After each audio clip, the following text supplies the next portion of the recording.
সুপ্রিয় দর্শক মন্ডলী, আমি চৌধুরী বিনোদনুল্লাহ বারাভাত আপনাদেরকে দেখাবো এশিয়া মহাদেশের শ্রেষ্ঠ হাসপাতাল, নোবেল বিজয়ী পটুয়াখালী সদর হাসপাতাল, যেখানে পরিবেশ দেখলে রোগী সুস্থ হলেও আর বাড়ি যেতে চায় না। এত সুন্দর পরিবেশ দেখে রোগী এখানে থেকে যাওয়ার জন্য হলেও, আবার রোগ জন্মাইয়া হলেও এই হাসপাতাল থাকতে চায়। যেখানে রোগীদের পুষ্টি চাহিদার কথা চিন্তা করে সিঁড়িতে আম গাছ জাম গাছ লাগানো হয়। যেখানে রোগীদের পকেট না কেটেই লন্ডনী স্টাইলে চিকিৎসা সেবা প্রদান করে থাকেন। যেখানে নার্সদের ব্যবহার একদম আপন বউয়ের মতো, সেরকম একটি হাসপাতাল নোবেল বিজয়ী পটুয়াখালী সদর হাসপাতাল। এক পা দু পা করে সামনে এগিয়ে জরুরি বিভাগে আসলেই দেখতে পাবেন এক ঝাঁক তরুণ ইন্টার্নশিপ স্টুডেন্টরা ডিউটি পালন করছেন। কিন্তু ব্রাদারের চেয়ারটি খালি। হতেও পারে ব্রাদার প্রকৃতির ডাকে সাড়া দিতে গিয়েছেন। বলতে না বলতেই পরের ধাপ, বাথরুমের যে পরিস্থিতি মুখে আসে, ছি ছি ছি ছি। আপনারা জেনে খুশি হবেন যে রোগীরা এখন আর কেউ বেডে রাত কাটান না। বেডের থেকে বাথরুমে রাত কাটাতেই তারা বেশি স্বাচ্ছন্দ্য বোধ করেন। কারণ এই বাথরুম কোনো যেই সেই বাথরুম নয় রে লায়লা। এই বাথরুম হলো এশিয়া মহাদেশের শ্রেষ্ঠ হাসপাতাল পটুয়াখালী সদর হাসপাতালের বাথরুম। যেই বাথরুম প্রতিদিন 12টি জাহাজ হারপিক দিয়ে এই হাসপাতালের বাথরুম পরিষ্কার করা হয়। এখানে রোগীদের পুষ্টি চাহিদার কথা চিন্তা করে বাথরুমের মধ্যে আম গাছ জাম গাছ সহ সিঁড়িতে পর্যন্ত আম গাছ রোপণ করা হয়। এই হাসপাতালের ডাক্তাররা কখনোই হাসপাতালের বাইরে ক্লিনিকে ভিজিট নিয়ে রোগী দেখেন না।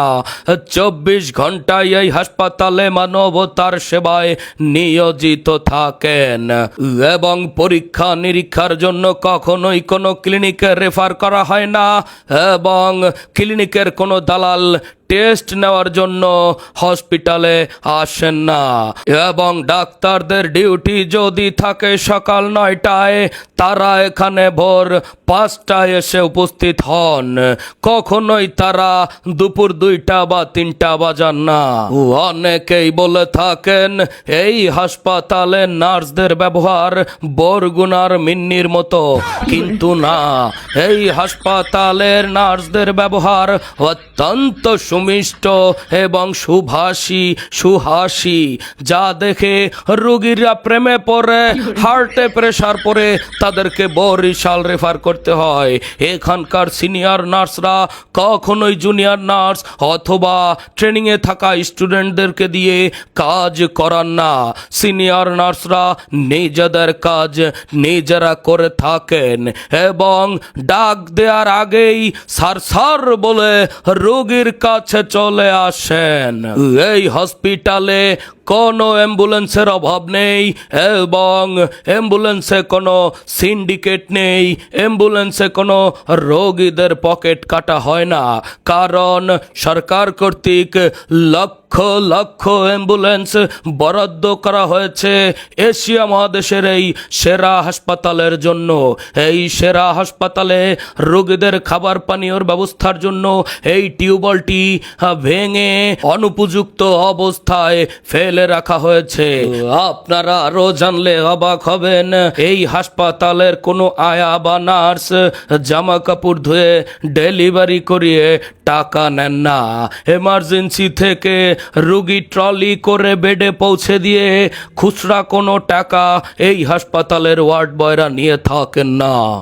হাসপাতালের এই উন্নতি জরুরি বিভাগ থেকে একদম বেড পর্যন্ত ফ্লোরে শুয়ে থাকা রোগী মুরগি থেকে বাথরুমের বেলি ফুলের সুঘ্রাণ, এই সব কিছু এত সুন্দরভাবে এবং ডাক্তারদের এই নিয়মিত ডিউটি, নার্সদের এই প্রেমে পড়ার মতো সুন্দর ব্যবহার দেখে হাসপাতাল কর্তৃপক্ষকে জানাই সাদর সম্ভাষণ এবং স্বাস্থ্য মন্ত্রণালয়ের দৃষ্টি আকর্ষণ করে বলতে চাই, এশিয়া মহাদেশের সেরা এই হাসপাতাল পটুয়াখালী জেলায় দেওয়ার জন্য স্বাস্থ্য মন্ত্রণালয়কে একটি নোবেল প্রদান করা হবে। আপনাদের নোবেল সকল উপদেষ্টা এবং স্বাস্থ্য উপদেষ্টা সহ পটুয়াখালীবাসীর কাছ থেকে গ্রহণ করে নেয়ার জন্য আহ্বান জানাই। আজকের মতো এখানেই শেষ করছি। সিঁড়িতে এবং বাথরুমে থাকা আম গাছে আম ধরলে তখন আবার আমি চৌধুরী বিনোদনুল্লাহ বারাভাত আপনাদের সম্মুখে ভিডিও নিয়ে আসব। ধন্যবাদ, ধন্যবাদ, ধন্যবাদ।